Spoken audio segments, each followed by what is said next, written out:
How to increase Cibil score. So basically what you're gonna have to do, as you can see, if you have a score of 350, you need to take immediate action to work on it. And here I have some steps on how you can fix that.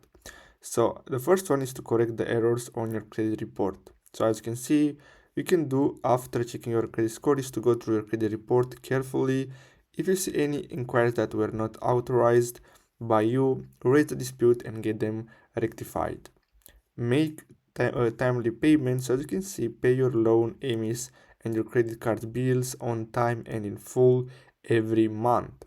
Missing payments affect your credit score negatively. In case you are having a hard time paying your bill in a certain month, consider paying at least the minimum amount by the due date. Take starter loans. So if you are completely new to credit or your credit score has taken a hit due to unavoidable circumstances, consider taking a small personal loan. The interest rates might be high, but if you continue making the payments on time, you'll be able to build your credit score slowly. So these are a few of these methods that can help you increase your CIBIL score. I really hope you found this video helpful. Don't forget to like and subscribe. Thanks for watching.